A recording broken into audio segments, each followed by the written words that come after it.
दोस्तों Brightcom group की बात करें तो शेयर होल्डर के लिए बहुत बुरी खबर निकल के आ रही है। ब्राइटकॉम ग्रुप की बीएसई और एनएसई दोनों ही ट्रेडिंग में जो ट्रेडिंग थी उसको सस्पेंड कर दिया गया है। यानी अब आपने शेयर आप नहीं बेच पाओगे वहाँ पे। तो ये जो फैसला लिया गया इसके पीछे वजह क्या है और क्या आने वाले समय शेयर होल्डर को फिर से राहत मिलेगी, क्या अपने वो शेयर बेच पाएंगे और आगे की क्या रणनीति हो सकती है उसको अच्छे से समझेंगे इस वीडियो के माध्यम से। इतना सख्त फैसला दोनों एक्सचेंज ने क्यों लिया उसको समझने की कोशिश करेंगे। अब आप देख ही सकते हो कि इस समय स्टॉक मार्केट में हो या फिर बैंकिंग सेक्टर में हो, सेबी या आरबीआई बहुत ज़्यादा सख्त हो चुके हैं। किसी भी प्रकार की कोई भी अगर कमी दिखाई देती है तो वहाँ पे तुरंत ही एक्शन ली जाती है और यहाँ पे कंपनी के मैनेजमेंट की तरफ से जो गलतियाँ की जाती है उसका नतीजा शेयर होल्डर अब भुगतेंगे। सेबी की तरफ से सख्त कार्रवाई की गई है तो इसको अच्छे से समझने की कोशिश करेंगे और शेयर होल्डर क्या कर सकते हैं आगे वो भी जानेंगे इस वीडियो के माध्यम से। लेकिन फ्रेंड उससे पहले अगर आप पहली बार हमारे चैनल पे आए तो चैनल को सब्सक्राइब कर दीजिए, एक बेल आइकॉन दबा दीजिए ताकि जब भी नया वीडियो बने पहला नोटिफिकेशन आपको मिले। वीडियो पसंद आए तो लाइक से जरूर कीजिए। चलो फ्रेंड्स वीडियो स्टार्ट करते हैं। मैं हूँ आपका दोस्त एसपी दवे और हमारे अपने चैनल ऑनलाइन कमाई में आपका बहुत बहुत स्वागत है। तो सबसे पहले ब्राइटकॉम ग्रुप के आज के कारोबार की बात कर ले तो यहाँ पे आज बिल्कुल ट्रेडिंग स्टॉप हो चुकी है। 9.38 इसकी लास्ट प्राइस है और आप देख सकते हो कि इसको सस्पेंड कर दिया गया है।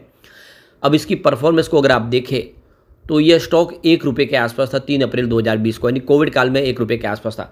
उसके बाद ये स्टॉक बहुत बड़ा मल्टीबैगर साबित हुआ, इसने लोगों को ज़बरदस्त रिटर्न भी दिया है। यानी आप ये देख ही सकते हो कि ये स्टॉक लगभग 117 को पार कर गया था 17 दिसंबर 2021 को।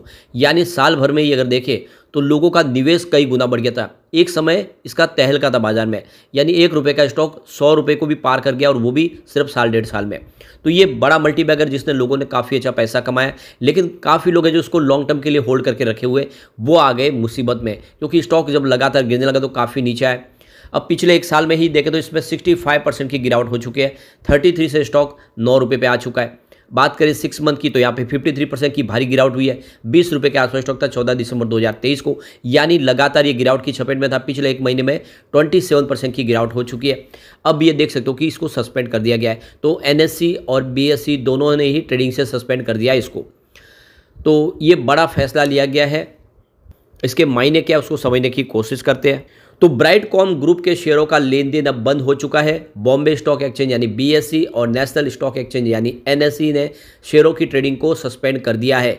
यह सस्पेंशन तब तक बना रहेगा जब तक कंपनी एनएसई के मास्टर सर्कुलर के हिसाब से काम नहीं करती है। इसकी ट्रेडिंग सस्पेंड होगी। यह ऐलान पिछले महीने 15 मई को ही हो गया था। एक कारोबारी दिन पहले यानी 13 जून तक शेयरों की ट्रेडिंग एक्टिव थी, यानी कल तक आप इसमें ले बेच कर सकते थे। बीएसई पर 4.93% की गिरावट के साथ 9.45 के आसपास बंद भाव है। पिछले साल 22 जून 2023 को एक साल के हाई पर यह 36.82 रुपीज़ के पिछले भाव पे था और पिछले महीने 24 मई 2024 को एक साल के निचले स्तर 8.59 पर आया था। 15 मई को ब्राइटकॉम ग्रुप के शेयरों की ट्रेडिंग को बंद करने का ऐलान कर दिया गया था। इसके एक दिन बाद कंपनी ने एक्सचेंज को बताया कि ऐसी नौबत नहीं आने दी जाएगी और 11 जून तक यह वित्त वर्ष 2023-24 की दूसरी जुलाई 2023 और तिमाही तीसरी जो अक्टूबर से दिसंबर 2023 के जो नतीजे है वो घोषित कर देंगे। यानी उन्होंने कहा था कि दिसंबर तक के हम नतीजे घोषित कर देंगे। हालांकि 11 जून को कंपनी ने जो अपने पूरे नतीजे जारी नहीं किए, जो वादा किया था वो वादा पूरा नहीं किया। हालांकि इसके सितंबर तिमाही के नतीजों को पेश कर दिया, लेकिन दिसंबर 2023 तक के नतीजों को जारी नहीं किया और नहीं बताया कि वो कब तक जारी करेंगे। इसी वजह से ब्राइटकॉम ग्रुप के शेयरों की ट्रेडिंग को सस्पेंड किया गया है। तो कंपनी लगातार आप देख सकते हो कि अपने रिजल्ट नहीं समय पर दिखा रही है और इससे बड़े घोटाले की बू आती है। आखिर कंपनी में चल क्या रहा है? तो कंपनी को जब ज़्यादा फोर्स किया गया तो उन्होंने सितंबर के नतीजे जारी किए, लेकिन दिसंबर के और मार्च के नतीजे तो बिल्कुल आए नहीं कंपनी की तरफ से और नतीजा ये रहा कि आखिर ये बड़ा फैसला सख्त लेना पड़ा। मार्च तिमाही के शेयर होल्डिंग पैटर्न के हिसाब से ब्राइटकॉम ग्रुप में 2 लाख रुपए से कम के निवेश वाले शेयर अगर शेयर होल्डर देखें तो वो 6.56 लाख शेयर होल्डर्स है। अब ट्रेडिंग सस्पेंड हुई है तो 15 दिनों तक शेयर होल्डर न तो शेयर बेच पाएंगे और न ही शेयर खरीद पाएंगे।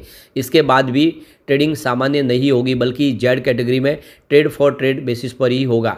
इसके तहत अगले 6 महीने तक हर हफ्ते के पहले कारोबारी दिन ही ट्रेडिंग हो पाएगी, यानी सप्ताह में एक दिन ही ट्रेडिंग होगी।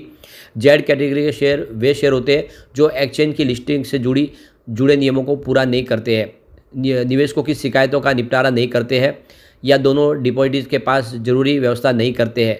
वही ट्रेड फॉर ट्रेड कैटेगरी की बात करें तो इसके तहत आने वाले शेयरों में सिर्फ डिलीवरी वाली ट्रेडिंग ही हो सकती है और इंट्राडे ट्रेडिंग इसमें नहीं कर सकते। तो कुल मिला के शेयर होल्डर के लिए बहुत बड़ा झटका है। अब वो फायदे में रह गए जिन्होंने 2021 में जब ऊपर की प्राइस में ही शेयर बेच दिए थे, क्योंकि बहुत ही कम समय इसने मल्टीबैग रिटर्न दिया और अब देख सकते हो कि यही स्टॉक है जो लोगों को रुला रहा है। तो अब जो शेयर होल्डर है अगर वो शेयर बेचना चाहते हैं उनके पास एक ही ऑप्शन है कि वो जो सप्ताह का जो कारोबारी सत्र का जो पहला दिन है उसमें मौका है कि वो अगर चाहे तो अपने शेयर बेचे।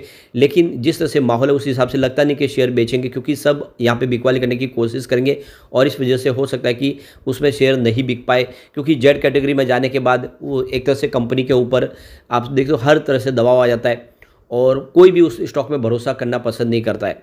और ऑलरेडी ये स्टॉक तो पहले से ही दबाव की चपेट में था, लगातार गिर ही रहा है। आप देख सकते हो कि ये स्टॉक साल 2 साल से इसमें गिरावट ही हो रही है। जब से इसने हाई बनाया और 100 को क्रॉस करने के बाद ये लगातार नीचे आया, लोगों को भारी नुकसान दिया इस स्टॉक ने। तो कुल मिला के देख सकते हो कि इसमें लोग फंस चुके हैं और ऐसे काफ़ी जो शेयर है जिनके बारे में आपको ध्यान रखना चाहिए। अब वैसे इस कंपनी की जो अंदरूनी सेहत देखें तो वो इतनी ख़राब नहीं है। कंपनी ऑलमोस्ट डेट फ्री है, यानी कंपनी पे किसी प्रकार का कर्ज नहीं है। स्टॉक इस समय जो ट्रेडिंग करा वो अपनी 2.27 टाइम्स बुक वैल्यू के आसपास है, ये भी अच्छी बात है। और काफ़ी अच्छे पिछले दिनों क्वार्टर रिजल्ट भी काफ़ी बेहतर दिए, जब तक दिए रिजल्ट अच्छे ही दिए। पिछले 5 साल का जो CAGR है वो भी 27.5% के आसपास है, यानी इस हिसाब से मोटा मोटा देखें तो सेहत कोई ख़राब नहीं थी। लेकिन ये अब कंपनी में अंदर चल क्या रहा है, क्यों वो रिजल्ट नहीं दे पा रहे, यही सबसे बड़ी बात है। मैनेजमेंट के अंदर कोई अंदर ही अंदर कुछ घोटाला हो रहा है ऐसा दिख रहा है और इसी वजह से ये सब बातों को छुपाया जा रहा है। वैसे कंपनी के रेवेन्यू की बात करें तो लगभग एक जैसा ही रहा है और देख लो कि सितंबर 2022 में इन्होंने 110 करोड़ का रेवेन्यू बताया था। जून थोड़ा सा ठीक था इनके लिए, 157 करोड़ का रेवेन्यू बताया था। इस बार जो लास्ट जब काफ़ी ज़्यादा इनके ऊपर फोर्स किया गया तो इन्होंने जब रेवेन्यू बताया तो 111 करोड़ का सितंबर में रेवेन्यू बढ़ाया 2023 में। उसके बाद में अगर आप देखें तो कंपनी ने रिजल्ट डिक्लेयर नहीं किए ये, और यही सस्पेंड का सबसे बड़ा कारण बनी है। प्रॉफिट की बात करें तो सितंबर 2022 में 0.60 करोड़ के आसपास प्रॉफिट था। 2023 में कंपनी को काफ़ी बड़ा प्रॉफिट हुआ था, करीब 9.30 करोड़ का प्रॉफिट हुआ। इस बार कंपनी ने मात्र 0.63 करोड़ का ही प्रॉफिट बताया सितंबर में। उसके बाद 2 रिजल्ट अभी तक नहीं बताए। तो एक तरह से देखें तो प्रॉफिट भी बहुत भारी गिर चुका है कंपनी का, अब सिंगल डिजिट से भी नीचे आ गया है। ऐसे में यहाँ पे चिंता यही बनती है कि कंपनी के अंदर क्या सब कुछ ठीक नहीं चल रहा है। अब ये अगर बात इसके फंडामेंटल देखें तो यहाँ पे मार्केट कैप इसका करीब 1907 करोड़ के आसपास है। इसका पी रेशियो अगर देखें तो 1.35 का, इसका पीबी रेशियो 0.27 है, इंडस्ट्रीज पी रेशियो 29.16 है और यहाँ पे डेट टू इक्विटी रेशियो 0 है, ये सबसे अच्छी बात है। इसका ROE देखें 19.58% है, EPS इसका 7.01 है और 1.06% का कंपनी डिविडेंड भी देती थी। बुक वैल्यू इसकी 34.69 है और फेस वैल्यू 2 है। तो ये सबसे बड़ी बात है, अपनी बुक वैल्यू से भी स्टॉक काफ़ी नीचे आ गया है और डिविडेंड देने वाली कंपनी है। इस हिसाब से लोगों ने निवेश भी किया और IT सेक्टर की कंपनी है, इसका बिजनेस भी ठीक है। लेकिन अब देख सकते हो कि ये जो अंदर से मामला निकल के आया ये बहुत ज़्यादा तकलीफ दे। इसके लिए एक बार क्लियरिटी जब आए उसके बाद में ही कुछ किया जा सकता है। फिलहाल शेयर होल्डर इसमें वेट एंड वॉच ही कर सकते हैं। यहाँ पे प्रमोटर की होल्डिंग भी काफ़ी कम है, 18.38% की होल्डिंग है। यहाँ पे FI का अच्छा खासा निवेश है और बड़ा भी है। दिसंबर में 10.53% की होल्डिंग थी जो मार्च में 10.70% हुई। DI ने कुछ होल्डिंग अपनी कम की है, 0.17% होल्डिंग थी दिसंबर में, मार्च में 0.15% हुई। ज़्यादा करके जो शेयर है वो सब जनरल पब्लिक के पास है। 70.92% की होल्डिंग थी दिसंबर में, फिलहाल 70.76% के आसपास है।